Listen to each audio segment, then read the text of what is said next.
નમસ્કાર વિદ્યાર્થી મિત્રો, ધોરણ 10 વિષય ગણિત પ્રકરણ 14 આંકડાશાસ્ત્ર એને અંગ્રેજીમાં કહેવાય સ્ટેટિસ્ટિક. હવે આપણે ધોરણ 9 ની અંદર આંકડાશાસ્ત્ર ચેપ્ટરના થોડાક ભાગ અભ્યાસ કરેલો છે કે અવર્ગીકૃત માહિતીનું મધ્યક, મધ્યસ્થ અને બહુલક. અહીંયા વિસ્તૃત જોઈએ તો મધ્યવર્તી સ્થિતિના માપો કેટલા છે? 3 છે. કયા કયા? તો એક મધ્યક, જેને આપણે x બાર સંકેત વડે દર્શાવીએ છીએ. બીજો છે મધ્યસ્થ, એને કેપિટલ M વડે દર્શાવાય છે. અને ત્રીજો છે બહુલક, એને આપણે z દ્વારા દર્શાવીએ છીએ. મધ્યકની અંગ્રેજીમાં મીન, મધ્યસ્થને મીડિયન અને આને મોડ કહેવાય. પરંતુ આના માટે જ આપણે કેપિટલ M લઈએ છીએ, આના માટે x બાર અને બહુલક માટે z. હવે અવર્ગીકૃત માહિતીના મધ્યકની વાત કરીએ તો અવર્ગીકૃત માહિતીનો મધ્યક. તો વ્યાખ્યા આપણને ખબર છે કે આપેલ માહિતીના બધા જ અવલોકનોની કિંમતના સરવાળાને અવલોકનોની કુલ સંખ્યા વડે ભાગતો જે કિંમત મળે છે તેને માહિતીનો મધ્યક અથવા તો સરેરાશ કહેવામાં આવે છે. તો આપણે જોઈએ સૂત્રથી કે ધારો કે અવલોકનો x1 x2 xn હોય તો મધ્યક શોધવાનું સૂત્ર થશે x બાર બરાબર sigma xi upon n. Sigma એ સરવાળા માટે સંકેત વપરાય છે. xi એટલે x1 x2 થી xn જુદા જુદા અવલોકનો એનો સરવાળો ભાગ્યા અવલોકનોની કુલ સંખ્યા. આપણે એક ઉદાહરણથી સમજીએ. દાખલા તરીકે આપણને અવલોકનો આપ્યા હોય 20, 40, 60, 80 અને 100. આવા કેટલા અવલોકનો છે? 1 2 3 4 અને 5 અવલોકનો છે. તો આનો મધ્યક શોધવો હોય તો સૂત્રથી આપણે કઈ રીતે શોધીએ? x બાર બરાબર આ બધાનો સરવાળો એટલે કે 20 40 60 80 100 છેદમાં એની કુલ સંખ્યા. n એટલે કુલ સંખ્યા. તો 1 2 3 4 અને 5. ચલો આ બધાનો સરવાળો કરીએ તો કેટલો થાય? તો 8 નો 6 14 નો 4 18 2 20 એટલે કે આ બધો સરવાળો 200 અને આ 100. 200 + 100 એટલે 300 ભાગ્યા 5. તો 5 6 30 એટલે અહીંયા 60 મળશે. તો મધ્યક કેટલો થયો? x બાર બરાબર 60. જો સીધા અવલોકનો આપેલા હોય તો આપણે આ સૂત્રથી શોધી શકીએ. જો અવલોકનો અને સામે આવૃત્તિ આપેલી હોય, ધારો કે અવલોકનોની કિંમત કેવી હોય? x1 x2 up to xn હોય અને એ ચલની આવૃત્તિઓ f1 f2 f3 up to fn હોય એ સમયે મધ્યક શોધવાનું સૂત્ર x બાર બરાબર sigma fi xi upon sigma fi. Sigma fi એટલે n પણ લખાય, ટોટલ આવૃત્તિ. બરાબર? આપણે જોઈએ ઉદાહરણથી સમજીએ. ધારો કે ચલ એને xi કહીએ, એની આવૃત્તિ સંખ્યા એને fi કહીએ. ધારો કે આ રીતે આપણને કિંમતો આપેલી છે કે 10 20 30 40 અને 50. તો જેની કિંમત 10 હોય એવા અવલોકનો ધારો કે 5 મળે છે. 20 કિંમત વાળા 4 અવલોકનો 20 20 20 એવું 4 વખત. 30 એવા આપણને 3 મળે છે. 40 એવા 2 મળે છે અવલોકનો. 2 અવલોકનો 40 40 કિંમત ધરાવે છે અને 50 વાળા 1. ધારો કે આનો આપણે મધ્યક શોધવો છે તો સૂત્ર શું છે? સિગ્મા fi xi એટલે fi ગુણ્યા xi પહેલા શોધવાના અને એ બધાનો સિગ્મા એટલે કે સરવાળો. તો અહીંયા આપણે fi ગુણ્યા xi નું ખાનું બનાવીશું. ચલો આ xi છે, આ fi છે, તો આ બંનેનો ગુણાકાર કરીને અહીંયા લખવાનો fi ગુણ્યા xi. તો 10 × 5 = 50 20 ચોક 80, 30 તરી 90, 40 દુ 80, 50 એકા 50. બરાબર. હવે આપણે એનું શું લેવાનું છે? આ બધા fi xi મળી ગયા. fi ગુણ્યા xi એનો સરવાળો એટલે કે સિગ્મા fi xi. તો આ સરવાળો કેટલું થાય જોઈએ. ચલો 8 નું પદ 13, 13 9, 22 22 ના 30 ને 5 35, પાછળ એક બિંદુ લગાવી દઈએ 350. અહીંયા શું થશે? આનો પણ સરવાળો સૂત્રમાં જુઓ, સિગ્મા fi ની જરૂર છે. તો સિગ્મા fi એને આપણે ટોટલ આવૃત્તિ n પણ કહેવાય, આવૃત્તિ કુલ બધા અવલોકનોનો સરવાળો. તો 5 ને 4 9 3 12 13 14 ને 15. તો આપણને કેટલા મળ્યા? 15. હવે આ સૂત્રથી આપણે શોધીએ તો x બાર બરાબર sigma fi xi upon sigma fi. આની અંદર કિંમત મૂકી દઈએ. સિગ્મા fi xi કેટલા મળ્યા? 350 છેદમાં સિગ્મા fi એ 15 મળ્યા. ભાગાકાર કરીએ તો 350 ભાગ્યા 15, 15 દુ 30, અહીંયા 50, 15 તરી 45, 5 પરથી 0, અહીંયા પોઈન્ટ મૂકીએ એટલે ટૂંકમાં 23.33 33 નું પુનરાવર્તન થશે.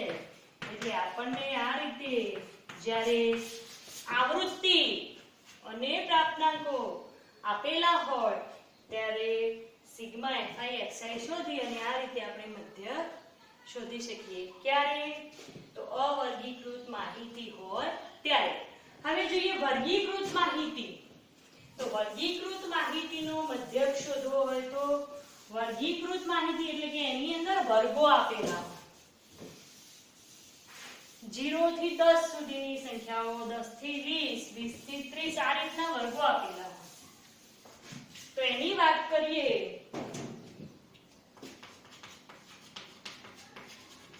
વર્ગીકૃત માહિતીનો મધ્યક નવો મુદ્દો.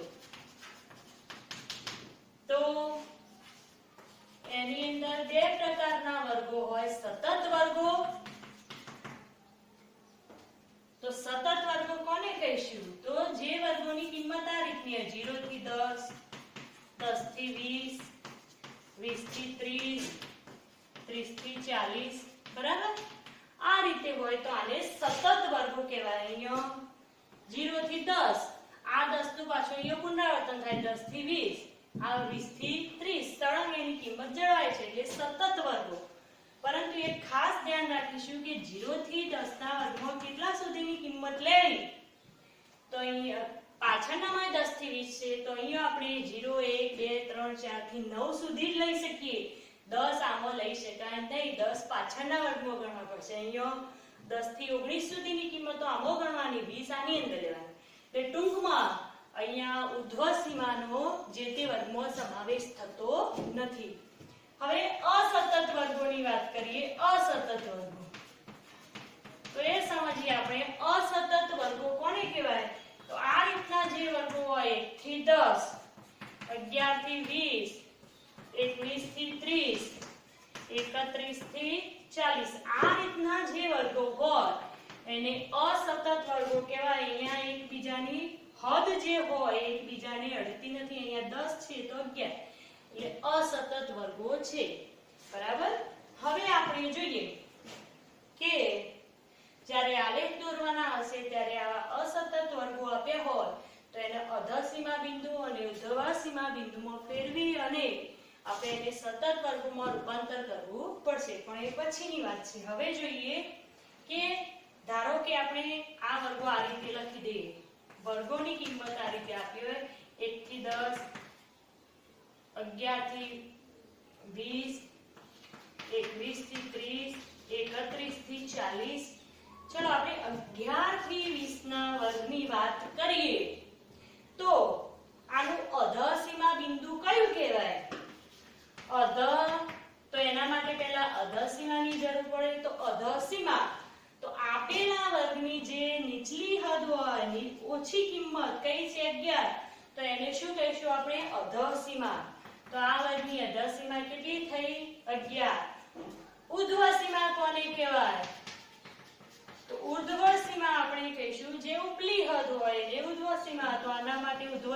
થશે 20. અહીંયા કોઈ વર્ગ લઈએ 20 થી 30, તો 20 એની અધઃસીમા અને 30 એની ઉર્ધ્વસીમા. ચલો હવે વાત કરીએ અધઃસીમા બિંદુની. અધઃસીમા બિંદુ કોને કહેવાય? તો ધારો કે 11 થી 20 ના વર્ગનું અધઃસીમા બિંદુ લેવું હોય તો જે બિંદુ લેવાની હોય એ સીમા, અધઃસીમા બિંદુ શોધવું હોય તો એ વર્ગની એ સીમા એટલે કે આપેલા વર્ગની અધઃસીમા કેટલી છે? 11. એની અગાઉના વર્ગની ઉર્ધ્વસીમા કેટલી છે? અગાઉના વર્ગની ઉર્ધ્વસીમા 10 અને ભાગ્યા 2. તો આપેલા વર્ગની અધઃસીમા અને એની અગાઉના વર્ગની ઉર્ધ્વસીમાના સરવાળાને 2 વડે ભાગતો જે કિંમત મળે છે એને અધઃસીમા બિંદુ કહેવાય. ચલો 11 + 10 એટલે 21/2 એટલે કેટલા મળશે આપણને? અહીંયા 10.5. તો આ વર્ગનું અધઃસીમા બિંદુ કયું થયું? 10.5. ટૂંકમાં બીજા સૂત્રથી પણ શોધી શકાય કે અધઃસીમા બિંદુ તો આપેલા વર્ગની અધઃસીમા -0.5. આની અધઃસીમા કેટલી છે? 11. 11 માંથી 0.5 બાદ કરી દઈએ એટલે આપણને સીધા મળી જાય 10.5. તો આ રીતે પણ આપણે ગણી શકીએ. હવે ઉર્ધ્વસીમા બિંદુની વાત કરીએ તો ઉર્ધ્વસીમા બિંદુ તો એ કોને કહીશું? તો આપેલા વર્ગની ઉર્ધ્વસીમા કેટલી છે? 20 અને એના પછીના વર્ગની અધઃસીમા કેટલી છે? 21. તો 20 + 21 એને 2 વડે ભાગીએ તો જે કિંમત મળે એને આપણે ઉર્ધ્વસીમા બિંદુ કહીએ છીએ. 20 + 21 એટલે 41/2 એટલે 20.5. બરાબર. તો ઉર્ધ્વસીમા બિંદુ કયું મળ્યું? 20.5. આ સૂત્રની વાત કરીએ તો સીધું સૂત્ર છે કે જો ઉર્ધ્વસીમા બિંદુ મેળવવું હોય તો આપેલા વર્ગની ઉર્ધ્વસીમાની અંદર આપણે 0.5 ઉમેરી દઈએ તો આપણને સીધી ઉર્ધ્વસીમા બિંદુ મળી જાય. ચલો આ વર્ગની ઉર્ધ્વસીમા 20 એની અંદર 0.5 ઉમેરી દઈએ તો આપણને મળશે 20.5. તો આ શું કહેવાશે? ઉર્ધ્વસીમા બિંદુ. આ સૂત્રથી એ શોધી શકાય કે આપેલા વર્ગની ઉર્ધ્વસીમા અને એને પછીના વર્ગની અધઃસીમાના સરવાળાને 2 વડે ભાગતો જે કિંમત મળે એને ઉર્ધ્વસીમા બિંદુ કહેવાય. હવે વાત કરીએ વર્ગ લંબાઈની. તો વર્ગ લંબાઈ કોને કહેવાય? તો વર્ગ લંબાઈ એટલે આપેલા વર્ગનું ઉર્ધ્વસીમા બિંદુ અને અધઃસીમા બિંદુના તફાવતને વર્ગ લંબાઈ કહે છે. એટલે કે વર્ગ લંબાઈ બરાબર અધઃસીમા બિંદુ માઈનસ ઉર્ધ્વસીમા બિંદુ માઈનસ અધઃસીમા બિંદુ. તો અહીંયા આ જ વર્ગની વાત કરીએ. આની વર્ગ લંબાઈ કેટલી છે? તો એનું ઉર્ધ્વસીમા બિંદુ 20.5 મળ્યું આપણને અને એનું અધઃસીમા બિંદુ મળ્યું 10.5. આ બંનેની બાદબાકી કરીએ તો કેટલા મળે? અહીંયા 20.5 માંથી 10.5 બાદ કરીએ એટલે આપણને મળશે 10.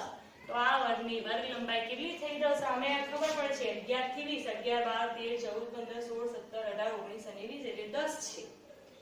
જો આ ટાઈપના વર્ગ હોય તો આમાં શું કરવું? આ ઉર્ધ્વસીમા બિંદુ ને અધઃસીમા બિંદુ તો અહીંયા સતત વર્ગો હોય ત્યારે ઉર્ધ્વસીમા બિંદુ કે ઉર્ધ્વસીમા આપણે એક જ લઈ લઈશું, અહીંયા 20 જ રાખીશું અને અધઃસીમા બિંદુ 10. તો 20 માંથી સીધા 10 બાદ કરી દઈએ એટલે આપણને મળી જાય 10. આમ ગણીએ તો પણ ખબર પડે 10, 11, 12 થી 19 સુધી લેવાના એટલે 10 જ વર્ગ લંબાઈ મળે. પણ આ રીતે અહીંયા સીધું બાદબાકી કરીશું. અહીંયા સીધી બાદબાકી થાય નહીં. 20 માંથી 11 બાદ કરીએ તો આપણને 9 જ મળે. એટલે અહીંયા બિંદુની જરૂર છે. અહીંયા આપણે સીધી બાદબાકી કરીશું. બરાબર. હવે જોઈએ મધ્ય કિંમત. મધ્ય કિંમતની જરૂર આપણને પડશે દાખલા ગણવામાં. તો મધ્ય કિંમત એટલે આપેલા વર્ગની અધઃસીમા અને ઉર્ધ્વસીમાની સરેરાશ. એટલે ટૂંકમાં અધઃસીમા વત્તા ઉર્ધ્વસીમા ભાગ્યા 2 એટલે આપણને શું મળે? મધ્ય કિંમત. ધારો કે 11 થી 20 નો વર્ગ છે. આની મધ્ય કિંમત શોધવી હોય તો 11 + 20/2 કેટલા મળે? 31/2 એટલે 15 દુ 30 15.5 તો એની મધ્ય કિંમત કેટલી મળે 15.5 ધારો કે આ વર્ગની મધ્ય કિંમત 23 થી 30 તો 20 + 30 50/2 એટલે 25 મળે આની મધ્ય કિંમત. હવે જોઈએ વર્ગીકૃત માહિતીના મધ્યકના સૂત્રો. તો વર્ગીકૃત માહિતીના મધ્યક 3 રીતે ગણી શકાય છે અને ત્રણે 3 રીતે સરખો જવાબ મળે, અલગ અલગ જવાબ મળે નહીં. તો વર્ગીકૃત માહિતીનો મધ્યક શોધવાના સૂત્રો આપણે જોઈએ. વર્ગીકૃત માહિતીના મધ્યકના સૂત્રો. તો પહેલી રીત છે સીધી રીત, એને બીજું એવું પણ કહેવાય પ્રત્યક્ષ રીત. તો પહેલું સૂત્ર x બાર બરાબર સિગ્મા fi ગુણ્યા xi અપોન સિગ્મા fi. તો જ્યાં x બાર એટલે શું લઈશું આપણે મધ્યક, fi એટલે i નામના વર્ગની i માં વર્ગની આવૃત્તિ, xi એટલે અહીંયા આપણે વર્ગો આપેલા છે એટલે મધ્ય કિંમત શોધવી પડશે એટલે i માં વર્ગની મધ્ય કિંમત, i માં વર્ગની મધ્ય કિંમત. ચલો સિગ્મા fi એટલે n, એને કહીશું આપણે કુલ આવૃત્તિ. બરાબર. હવે બીજી રીત છે ધારેલ મધ્યકની રીત અથવા તો ધારી લીધેલ મધ્યકની રીત. ધારી લીધેલ મધ્યકની રીત. તો એનું સૂત્ર છે x બાર બરાબર a plus sigma fi di upon sigma fi. જો અહીંયા x બાર એટલે શું? x બાર એટલે મધ્યક, અહીંયા a એટલે આપણે અહીંયા xi ના ખાનામાંથી આપણે મધ્યક ધારવાનો છે. બરાબર. xi ના ખાનામાંથી કોઈ કિંમતને આપણે ધારીશું તો ધારીએ એટલે ધારેલ મધ્યક. fi એટલે i માં વર્ગની આની જેમ આવૃત્તિ. di એટલે શું થશે અહીંયા? તો di એટલે xi માઈનસ a. બધી મધ્ય કિંમતોમાંથી આપણે મધ્યક ધારેલો જે છે એ બાદ કરીશું એટલે શું મળશે આપણને di અને સિગ્મા fi એટલે કુલ આવૃત્તિ. બરાબર. હવે ત્રીજી રીત છે પદ વિચલનની રીત. કઈ રીત? પદ વિચલનની રીત. તો એની અંદર જોઈએ સૂત્ર કે જ્યારે વર્ગ લંબાઈ સમાન હોય ત્યારે આ રીતથી ગણીશું. વર્ગ લંબાઈ સમાન હોય ત્યારે સૂત્ર વપરાશે. તો x બાર બરાબર a વત્તા sigma fi ui upon sigma fi ગુણ્યા h. બરાબર. તો અહીંયા જો x બાર એટલે આપણે જે મધ્યક કહીએ છીએ મધ્યક જ, એ એટલે ધારેલ મધ્યક, fi એટલે i માં વર્ગની આવૃત્તિ, ui ની કિંમત કઈ રીતે મેળવીશું? તો xi માઈનસ a ભાગ્યા h લેવું પડશે. જો h એટલે શું છે? તો h એટલે સમાન વર્ગ લંબાઈ. આપણે વર્ગોની જે વર્ગ લંબાઈ આપી છે દરેક વર્ગની સમાન જ હશે. આ સૂત્ર વાપરતી વખતે વર્ગ લંબાઈ સમાન હોય તો જ લેવાશે. તો h એટલે સમાન વર્ગ લંબાઈ અને સિગ્મા fi એટલે કુલ આવૃત્તિ અને n પણ કહેવાય. બરાબર. ટોટલ અવલોકનો આપ્યા હોય તો n એટલે કે સિગ્મા fi. તો ત્રણે 3 રીતથી આપણે શોધીએ જવાબ. તો ત્રણે 3 રીતે આપણને સમાન જ મધ્યક મળે. તો આ સૂત્રો ખાસ યાદ રાખવાના. પરીક્ષાની અંદર જે રીત કહી હોય એ રીતથી જ દાખલો ગણવાનો, નહીંતર માર્ક્સ ન મળે. હવે આપણે સીધી રીતથી એક રકમ લઈએ અને દાખલો ગણીએ. એક રકમ અહીં આપેલી છે, જોઈએ. સીધા વર્ગો કરશું વર્ગો 0 થી 20,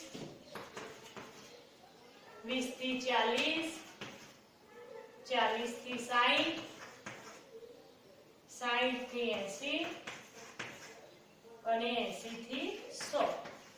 બરાબર, આ વર્ગો આપેલા છે અને એની આવૃત્તિ આપી છે. આવૃત્તિને આપણે શું કહીએ છીએ? fi.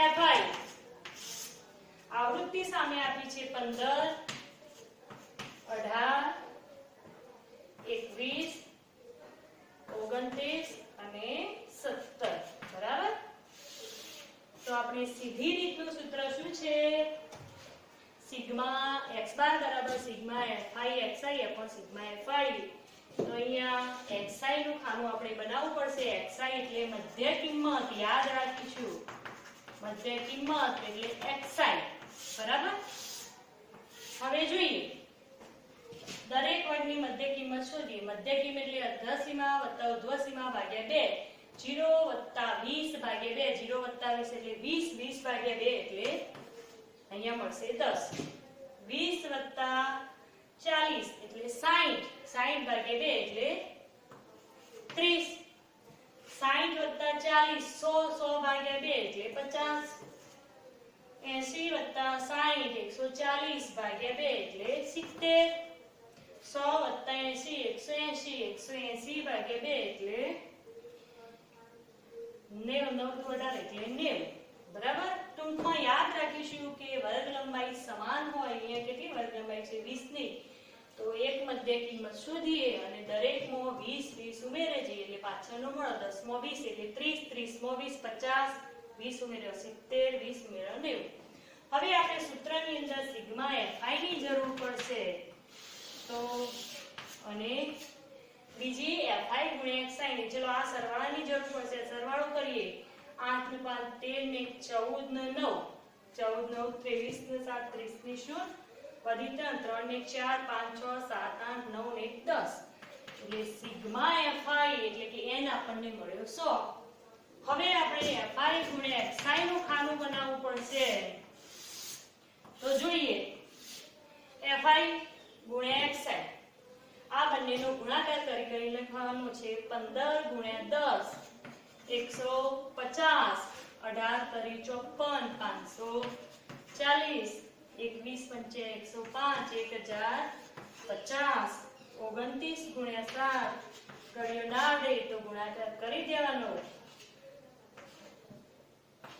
203 એટલે 1 મીંડું લગાવી દેશું એટલે 2030. અને 17 ગુણ્યા 9 153 એટલે 1530.